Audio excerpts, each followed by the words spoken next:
Good evening, everyone, and welcome to the Brian Crombie Radio Hour. I've got a really interesting gentleman to introduce you tonight and talk about sort of where we're going, not just as Canadians, but as a world in a really changed place that we're in today. Jeff Mahon is the Director of Strategy Corp's Geopolitical and International Business Advisory Group. He's also an executive in residence at the Canada West Foundation. Prior to this, he served as Deputy Director at the Global Affairs Canada's China Division, was Nunavut's Chief Negotiator for the Canadian Free Trade Agreement, and he ran his own import and export brokerage company. So that's fascinating. You've been in private business as well as public sector. You've been in provincial politics as well as federal politics, and you've been involved in free trade negotiations. What a fascinating background. Thank you. And one thing that ties all those diverse things together is the international economy. So my entire career has been dedicated to trying to understand what's going on internationally so that Canada can have, some success in this rapidly changing international environment. So I was at a conference this past week, and Donald Trump and his policies, tariffs, migration, and volatility came up over and over and over and over again in presentation after presentation. So tell me, where do you think Canada is from a global economic prosperity standpoint when it would appear that our Canadian dollar is down and our interest rates are questionable, and what we're going to be doing from a federal political standpoint and from a negotiation standpoint and from a jobs, prosperity, and economic opportunity standpoint seem almost completely based on what Donald Trump's going to do. Where are we? Yeah, well, that's the multi-billion-dollar question, I guess, right? So I think to understand Donald Trump and Canada's relationship to the United States and the rest of the world, we've got to step back and look at the bigger picture. There's a lot of Canadians right now that, and last Trump as well, that just talked about Trump being illogical, unpredictable, irrational, etc. And if we take that frame of lens, we're going to completely misunderstand what's going on. I maintain that Donald Trump is actually quite rational. We may not agree with all the decisions that he's making, but he is responding to big changes that have been taking place in the international system that have fed back and changed the way the American fabric is. Now, of course, it's not just the international system that's made these changes in the U.S. There's a complex dynamic of feedback loops between domestic politics and international politics. But at the heart of Donald Trump's big changes, his policies, is tariffs. So it's trade. So there is this international economic linkages. And if we start looking through the view of Donald Trump, instead of irrationally and crazy doing things, but instead as he's responding or adapting or trying to adapt the United States to a changing environment, I think we'll have a better chance preparing Canada for dealing with a Trump administration and also diversifying our economy so that's not just tied to the United States, but so we can also tap into other growth markets around the world, particularly. So are you suggesting that 25% tariffs are rational? I think that the tariffs itself is rational in the sense that it's a threat. You got to look at this through the lens of game theory.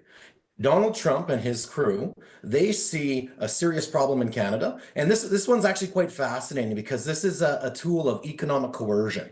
And now typically Canada's been very concerned about economic coercion.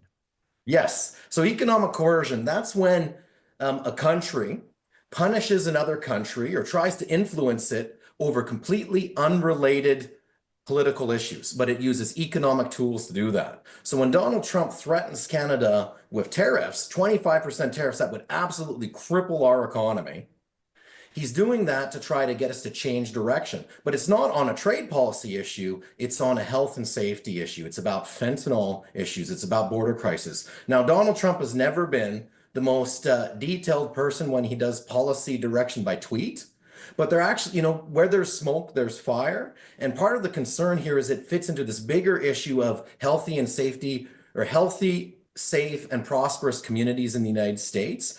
Trade does figure into that, but they see the fentanyl crisis in the US is also tied into, deindustrialization and lost sense of purpose in communities. And when they come to hit Canada, it's because they see in Vancouver and Toronto and other areas illicit financial networks that are helping to money launder and drive the supply chains of the fentanyl crisis. So if we focus just on the border and the goods trades of, I shouldn't call it goods trade, but the trade of fentanyl as a product, we're missing the bigger picture. We've got to probe underneath the surface and look at Canada's role in that supply chain. So the statistics I've seen are that there's very little fentanyl coming into the United States from Canada. So you're thinking it's far greater?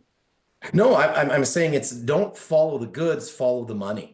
And indeed, I was actually at a conference last week in Vancouver, the Vancouver International Security Summit. And just as Donald Trump made his tweet, when I got my text message from the Globe and Mail, breaking news, 25% tariffs, there was actually a senior Trump official speaking and virtually from Florida, even though he's DC based. And this individual was hammering Canada for its role in fentanyl trade, but he wasn't talking about goods trade so much as the being a center, a financial hub where the bad guys are laundering the money that feeds this trade. So it's not necessarily the product itself, but the supply chain, the precursors, and the money that's moving it around. And Canada is there's a I think it's Sam Cooper, a Vancouver-based journalist, has written about this, and he calls it the Vancouver model. And that is, I think, that where we should be paying our attention to, instead of getting lost on the lack of details from a Trump tweet. So at a conference I was at this past week, David Frum, who is probably thought of as a very anti-Trump writer, but former, political right of center columnist and speechwriter for George W. Bush, he said that Trump has been pro-tariff since 1987. And in 1987, he came out with a major full-page ad critiquing Japan, South Korea, and Taiwan at the time. And he has been very pro-tariffs his whole life. And that he firmly believes that business, politics, and life is a zero-sum game, and that there's winners and losers. And if someone walks away from a negotiating table with you and is smiling, then you were the loser. You're the patsy who got taken. And so you've got to be the winner. And he said, if you don't take Trump's tariffs threats seriously, you're making a big mistake. What do you think? Say to that. Yeah, well, I think we absolutely have to take his tariff threats seriously. And there's that issue, which is the fentanyl one. But then when you mentioned the South Korea, the Taiwan, and the Japan, from the 1980s, that actually fits into the same grouping of Trump's tariff threats with China today. So in the 1980s, those countries, even though they're liberal market democracies or on the path to being liberal market democracies at that time, they had a different very economic structure. And what that meant was there was an imbalance in openness. So the US World Trade System, the anchored trade system since 1945, that's gone through several adjustments up until the present day, has been anchored on the US having the world's most open market. And this was actually the quite amazing thing that the US did, was they built a system not on mercantilism, but on openness. They welcomed the huge US market to be an engine to develop economies around the world and to bring them into the system. And so in the 1980s, Japan, Korea, and Taiwan, they had comparatively less openness than the United States. And that helped feed into structural trade deficits. And again, we know Donald Trump hates trade deficits. And actually, there is some good reason to hate or dislike structural trade deficits because there is some problems with them. And so what's happened now is I believe that Trump is saying no more. Other economies have to open up. And if they want to save the system, if they want to have access to the US market, they've got to give same access. And now some people, they get low tariffs, but then they use behind the border measures, regulatory aspects, different standards, and other types of rules that actually impede the flow of goods. And that is still a very live issue, and it's not just China. And I think everybody should be absolutely taking these threats seriously. And for countries like China and others that are running huge surpluses, if they want to help save the system, then they're going to also, I think, have to make some adjustments to their economic system. Otherwise, we're going to be in a very different economic model going forward. We're going to take a break for some messages and come back with Jeff Mahon talking about Canada's place in the world and what we've got to do to make sure that we don't get destroyed by Trump's tariffs. And then, frankly, we just have some economic prosperity because our productivity, our prosperity, our medium incomes, et cetera, have all been performing extremely poorly in the last couple of years. Stay with us, everyone. Back in just 2 minutes.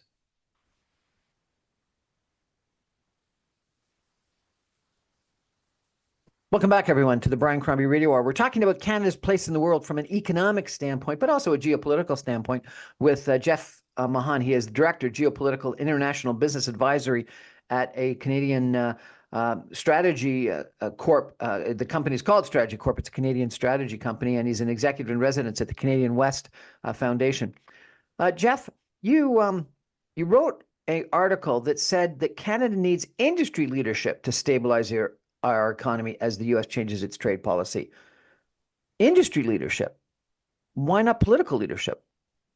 Well, frankly, we need both. But one of the problems that Canada is in is, so let's step back a little bit. Over the past several decades, the Canadian government actually has shown a fair bit of leadership, particularly on the trade front. They've sought to open up markets. So the CETA, the Comprehensive Economic and Trade Agreement with the European Union, remains probably the gold standard of international free trade agreements that have set Canadian companies up for huge opportunities in the European market, bringing down barriers, bringing down tariffs, and bringing back those behind the border issues that can impede trade. But we haven't really diversified our overall dependence on the United States. So we've also had the Trans-Pacific Partnership, or, I guess also it's actually known as the Comprehensive and Progressive Trans-Pacific Partnership, which seeks to do the same thing in Asia. But again, we still haven't fundamentally adjusted our trade dependence vis-a-vis the United States to take advantage of these new markets. So while I do think there's still a lot of political leadership and political will, I do believe industry needs to step up and start driving realizing the economic opportunities so that we aren't so at risk when a president like Donald Trump comes in and makes these threats. So I think it was 50 years ago, we were talking about diversify away from overdependence on the United States. We've never seemed to have done that. Is that what you're arguing is the solution today? Well, I think here's actually the thing. I read a history book on Canadian trade going back all the way to pre-Confederation, and it sounds to me like we're in the 151st iteration of trying to diversify our economy. But when we started way back then, we actually had an economic relationship that was mostly orbiting around the United Kingdom.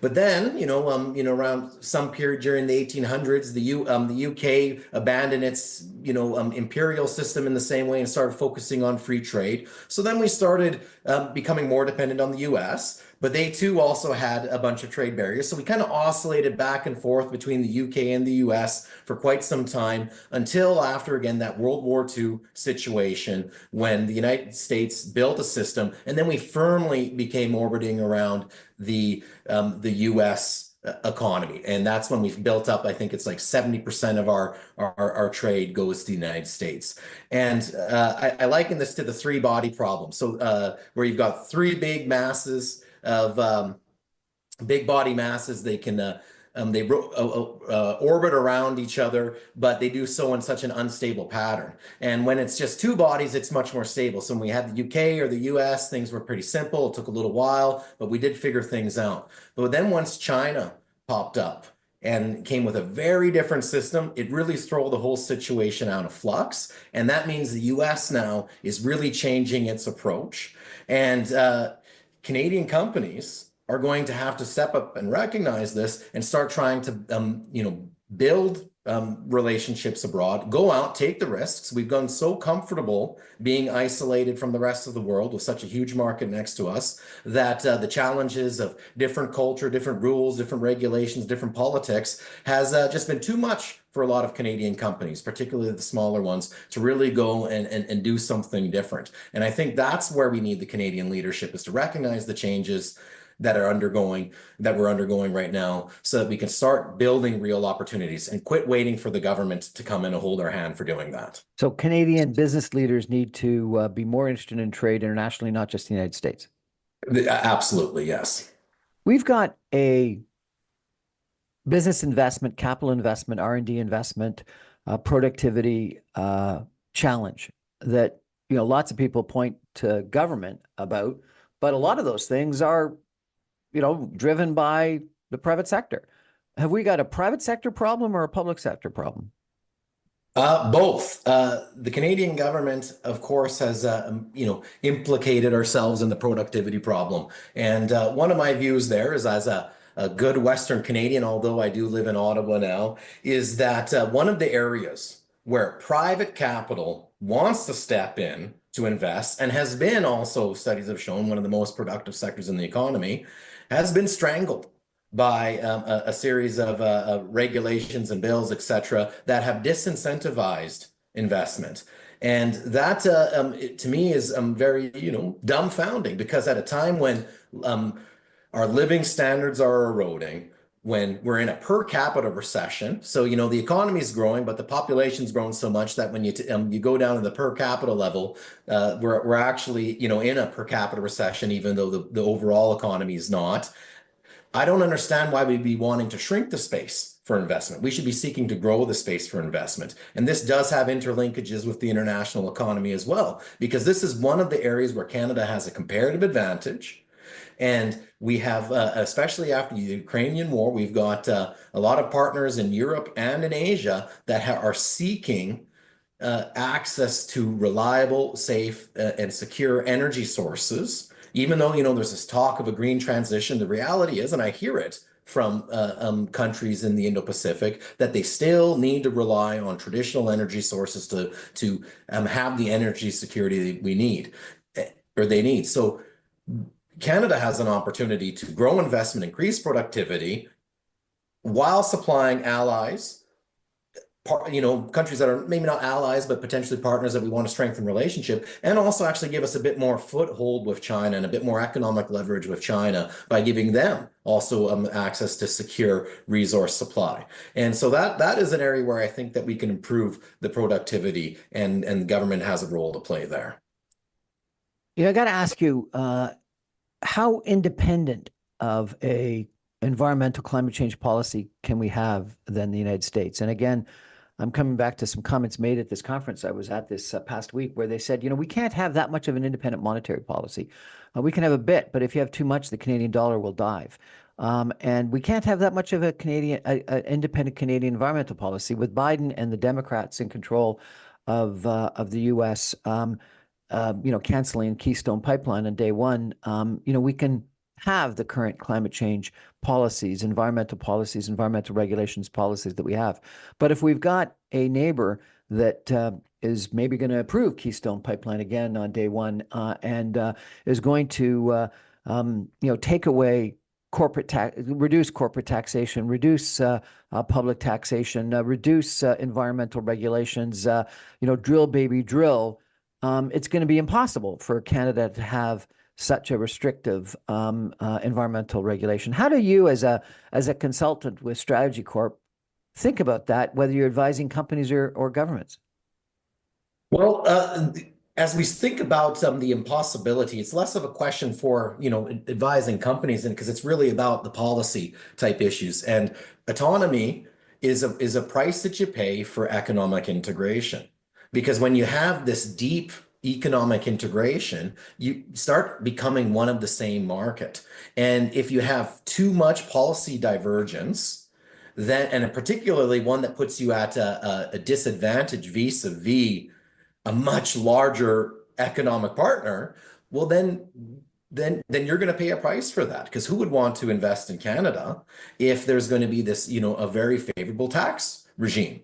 And when it comes to the environmental side, sure, Biden did cancel Keystone XL, but that was sacrificing Canada for something else. Because at the end of the day, the Biden administration has talked out of both sides of their mouths when it comes to climate, and not just Biden, Obama as well. Because there was a fracking revolution that happened in the United States over the last decade, which I argue is one of the biggest geopolitical stories of the 2010s, where the US went from net energy importer to exporter. It is a global superpower in terms of energy. And so while canceling Keystone XL, they really made rapid investments into their own natural resources and energy extraction economy and ate Canada's lunch. So while we were sitting here around the campfire singing Kumbaya, the United States was counting dollars at Canada's expense. So I wish we would have actually, waken up and, smelt the roses at that time and maybe taken a very different approach to managing our resource sector.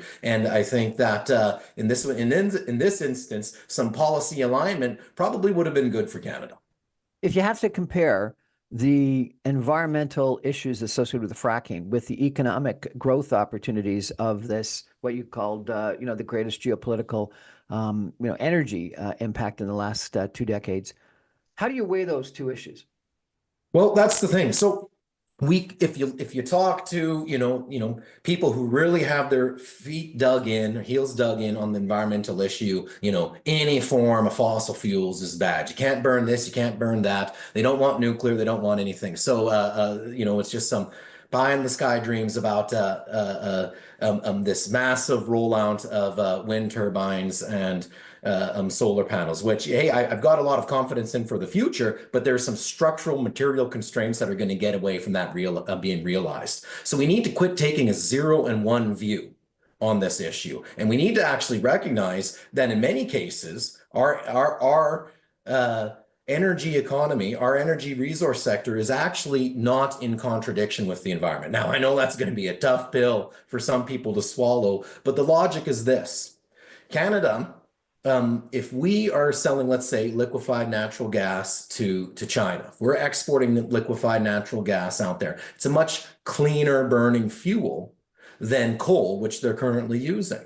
So we can pat ourselves on the back if we shut all that down here in Canada and say, oh, look at our local emissions are so much smaller.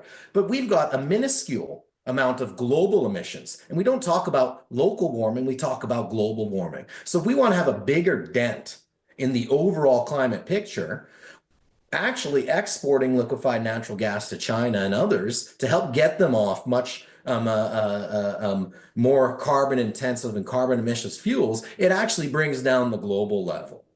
While at the same time, these people are going to get their, whether it's coal, oil, and gas from somewhere else. And Canada actually, and including Alberta, has actually pretty strict environmental regulations in place because they're not wanting to willy-nilly destroy the environment. They want to do this they want to solve the problems through technology, still making use of the resources that we're endowed with, but pulling them out in the most environmentally sustainable ways possible, ways that we're not going to see in a lot of other countries that we're competing against with. So overall, I actually don't see this as two different things. We need to change our viewpoint and reconcile that contradiction and realize that it actually is an environmental aim.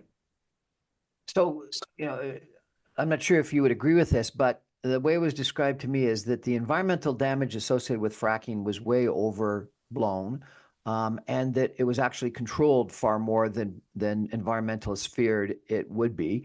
And the economic benefits of becoming an energy exporter were underestimated. And so therefore, as you've suggested, it ended up being a fairly significant change to the U.S.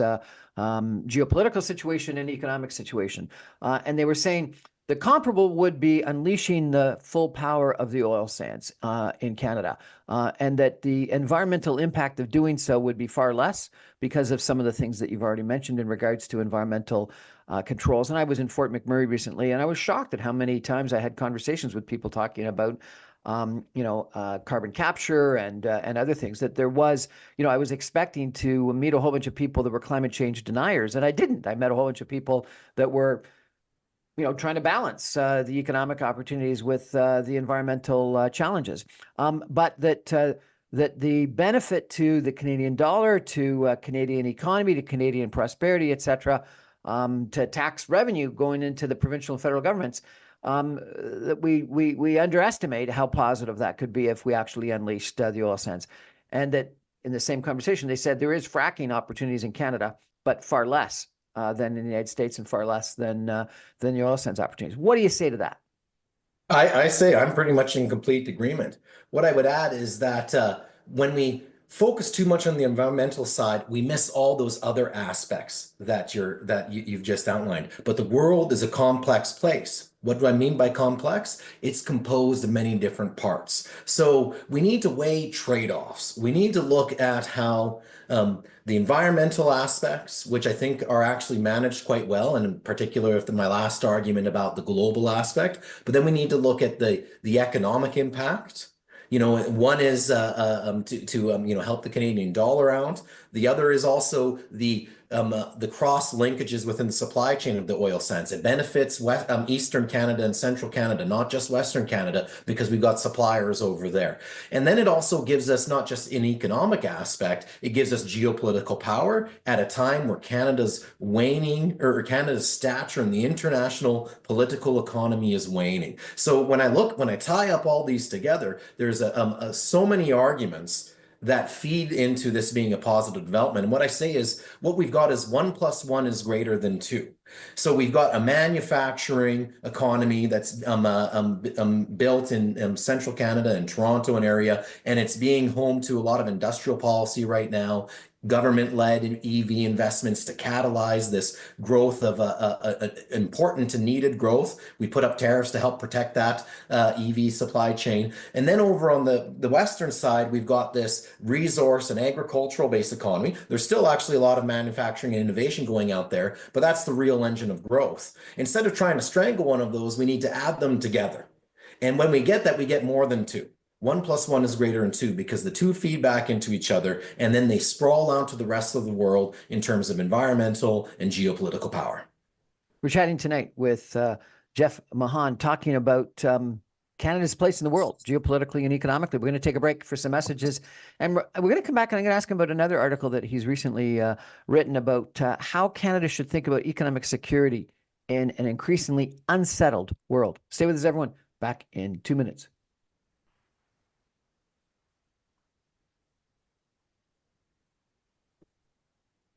Welcome back, everyone, to the Brian Crombie Radio Hour. We're talking tonight with Jeff Mahon of Strategy Corp. He's a geopolitical economic expert. And interesting enough, you were a free trade negotiator. We got to come back and talk about that a little bit as well.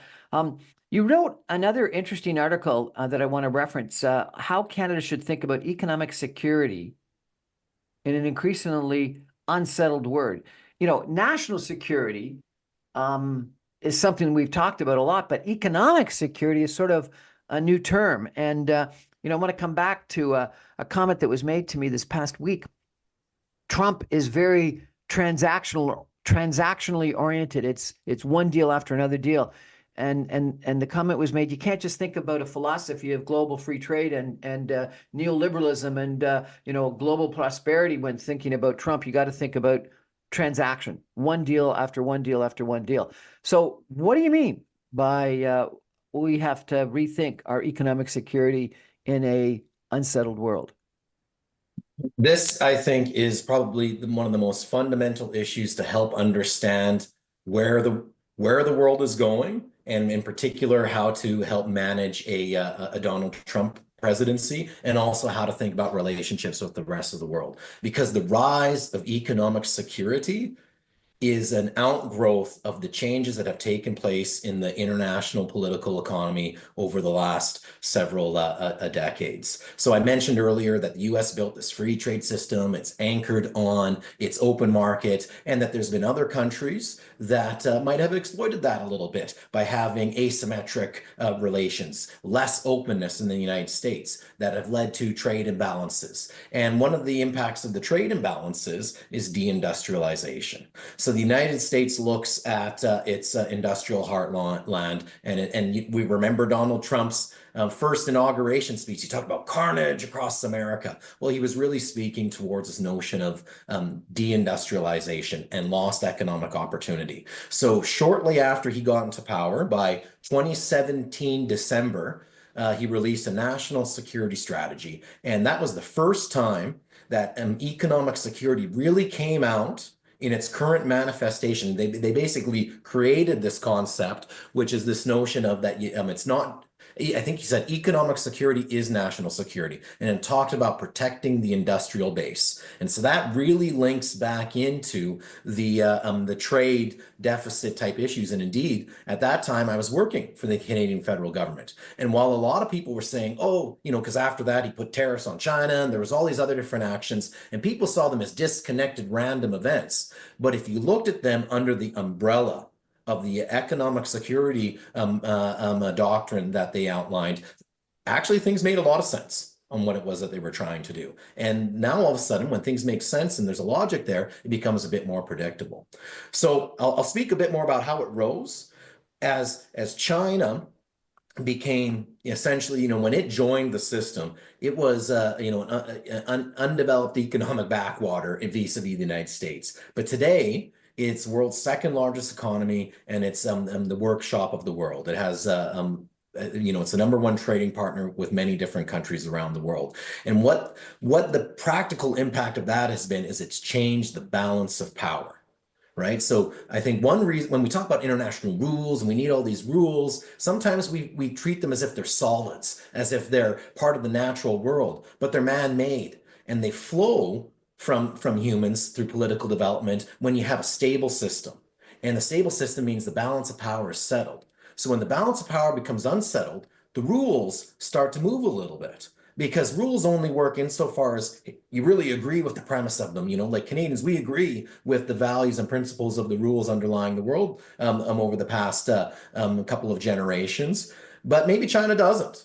And so if they've got the power to, and the other thing that keeps it working is also you need to fear punishment. So you either abide by the rules because you agree with them, or you fear punishment. But when the power changes, you don't fear the punishment anymore. And that's precisely what's happened. So the US has looked around and they're saying, the system we built is producing all sorts of results that we never expected, that we never anticipated, and they're hurting our people, they're hurting our economy, and the future is not guaranteed. We need to adjust and make a course correction. And that may mean a number of different things: tariffs, export controls, investment restrictions, a number of different measures. But that is one key element to understand some of the trade policy thinking of the United States. It's about ensuring that they have a healthy industrial base that feeds good jobs. So it's about jobs, growth, and investment, because that feeds into healthy communities. And that's where an even bigger circle gets drawn back to that fentanyl trade.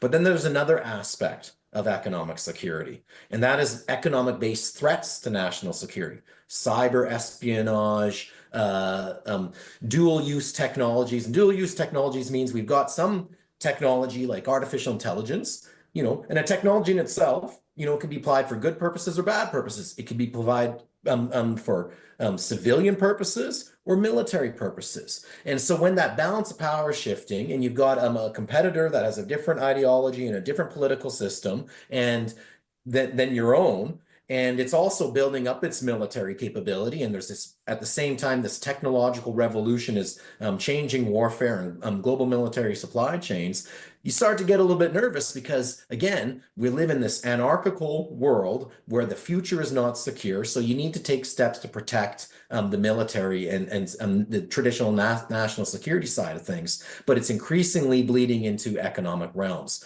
So the result of all this is our previous model, which was based on free trade and market principles, is now giving way to where politics and business are becoming increasingly intertwined. You've talked about diversification of trade away from the United States. You've talked about focusing on our energy opportunities in Western Canada. You've just mentioned ensuring that we've got a strong military. Before we get to other solutions, just to complicate things a little bit, you wrote another book, another article that had a word I've never heard about, before, and I think I'm reasonably well read. Polycrisis. You said, however, the polycrisis of demographics, economics, technology, climate, and power have put new pressures on the old system. Rising powers like India and China are demonstrating that there are different ways of pursuing interests, and some of their tactics are in opposition to the approach practiced by liberal market democracies. We may understand this intellectually, it hasn't translated into the needed action. So what's the needed action in this polycrisis? You've talked about diversification, you've talked about energy, you've talked about military. What else have we got to do? Yeah, that's a great question. So as I've outlined, so here's some of the changes that are taking place in Polycrisis, not summer, polycrisis. What a word. Yeah, well, the polycrisis is this notion that we're not just seeing this balance of power shift. It's happening at the same time as a technological shift. It's also happening at the same time as we're having environmental pressures. So there's all these different systems that are interacting all at once. And when you've got such a complex network, it's now giving way to perplexity. So we've come completely confused. We don't know what's going on. We're reacting from crisis to crisis. We're playing whack-a-mole. So the first step to getting something right is to try to get a conceptual frame to look at the world that explains things in which the old frame doesn't explain. And that's what I've been trying to do with outlining these various notions of economic security and putting parameters around what is it that's driving these changes. And I think it does a pretty good job of helping to explain things. Of course I do. That's why I wrote the articles. But when it comes to dealing with things, I think what it is we need to do is we need to recognize that I think we're holding too hard onto some of the existing rules and processes and losing sight that those are transitory. But the bigger principles that we don't want the world to devolve into the rule of the jungle. We want there to be rules and the like that can guide behavior so that we don't have to worry about getting hit on the head by China, the US, or India, or other countries for that matter. But there's clearly a tension with the rules because a lot of all the countries I've just mentioned aren't necessarily playing by them anymore. So we need to find a way to set up new rules. And I wrote a different article that talked in the case of China about this need for a new modus vivendi. And that's a concrete example of what I was trying to get at. So modus vivendi is a Latin term for, finding, principles or ways of coexistence. And when we've got a case with China where it does things very differently, instead of trying to force China and hit it over the head to say, no, just play by the rules that we made that are fixed, we need to find agreement on different principles that work for them and work for us, and then develop rules and arrangements that flow from that. And I think that is a key thing that we need to do. We need to update our understanding. We need to recognize what our concrete interests are and where they are in tension or threatened by some of the actions that are happening today, and then try to set up arrangements with countries, including ones that we think are adversaries or other things, so that we can find ways to peaceably solve disputes, ensure market access for our goods, and pave the way for businesses to carry that out. So I know that's pretty high level and abstract, but that's kind of how I'm seeing things. But very interesting. So make it concrete. Was matching the U.S. 100% tariff on Canadian Chinese EV cars a correct strategy? I think we had to, again, it's back to your point earlier, excellent point about policy autonomy and our integration. And the Canadian automotive sector is actually the genesis of our economic integration with the United States. So I gave that history earlier about the relationship, but one of the first things that we did to help move us in the direction of deep integration was the Auto Pact in the 1960s. That then gave way to the Canada-US Free Trade Agreement. Then later on, though, following the neoliberal ideology of the day, we extended it to involve Mexico, which is, at a very different development level, and thus had very different interests and rationale for joining the agreement when we had NAFTA. So with the tariffs today, we kind of had to follow the United States as a way to keep this core of our economic relationship together. And indeed, it's incredibly important because the government put a massive investments to try to catalyze this new and breathe new life into the EV manufacturing. And it's not just automakers, it's the whole supply chain. That's why this is important, because it fits many different parts of the economy, including Western Canada, where we've got lithium resources that can be served as inputs. But what I disagree with was the way Canada went about in doing that.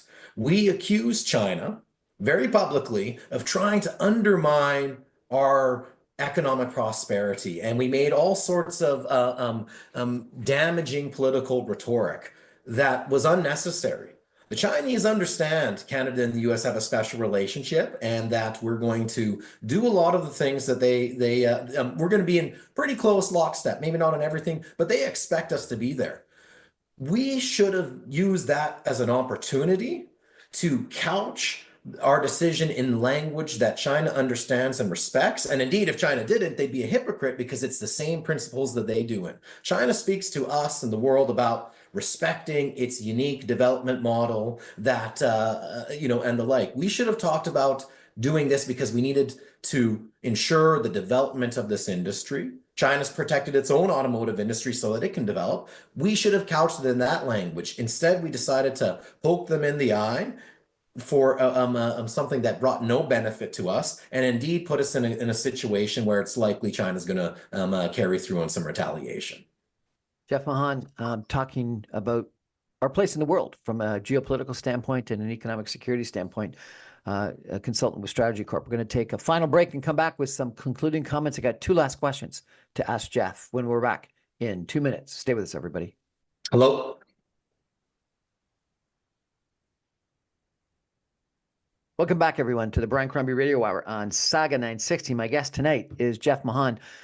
He's a consultant with Strategy Corp. It's a strategy consulting company, and he advises people, companies, and public corporations on where we're going in Canada. And he's been prolific in his writing of articles that I've had the pleasure of reading.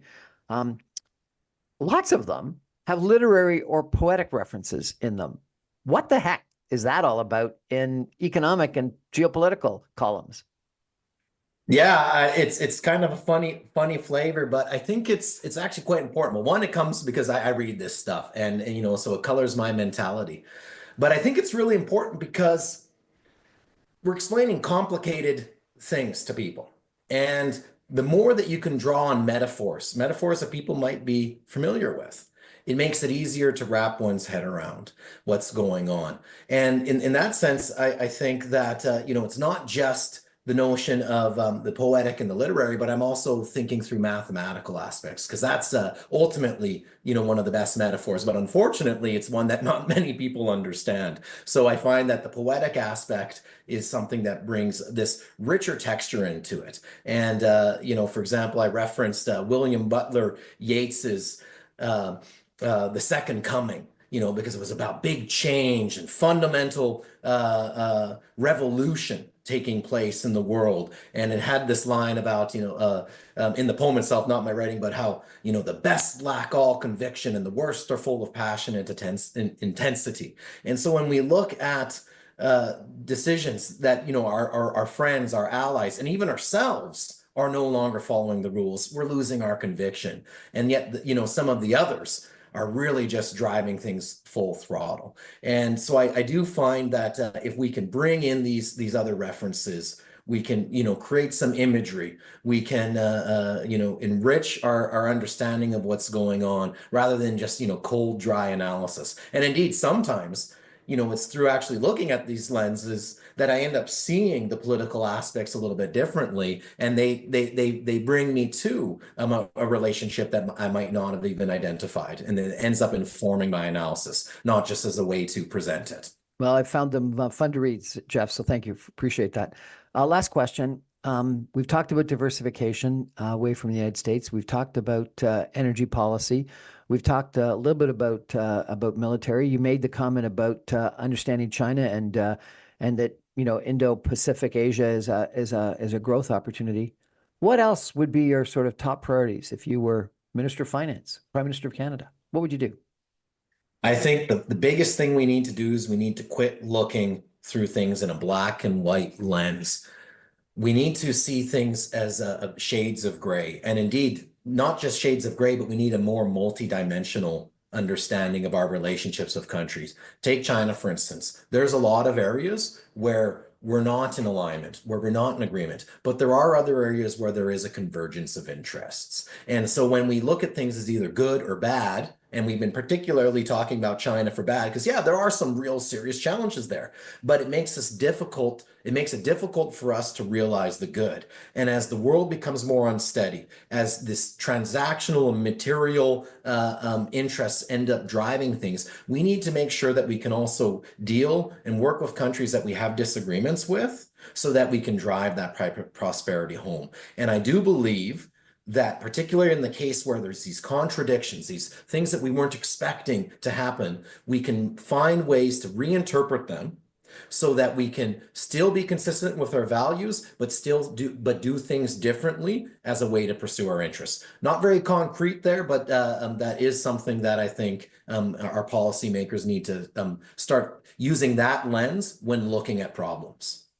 Jeff Mahon, thank you so much. I really appreciate you joining us today, and I appreciate your columns on a regular basis that really put some of these issues in a very readable form. Thank you so much. Thanks. It's my pleasure, Brian. That's our show for tonight, everybody. Thank you for joining me. I remind you, I'm on every Monday through Friday at 6 o'clock on 960 AM. You can stream me online, even from Ottawa or Fort McMurray at www.saga960am.ca. Good night, everybody.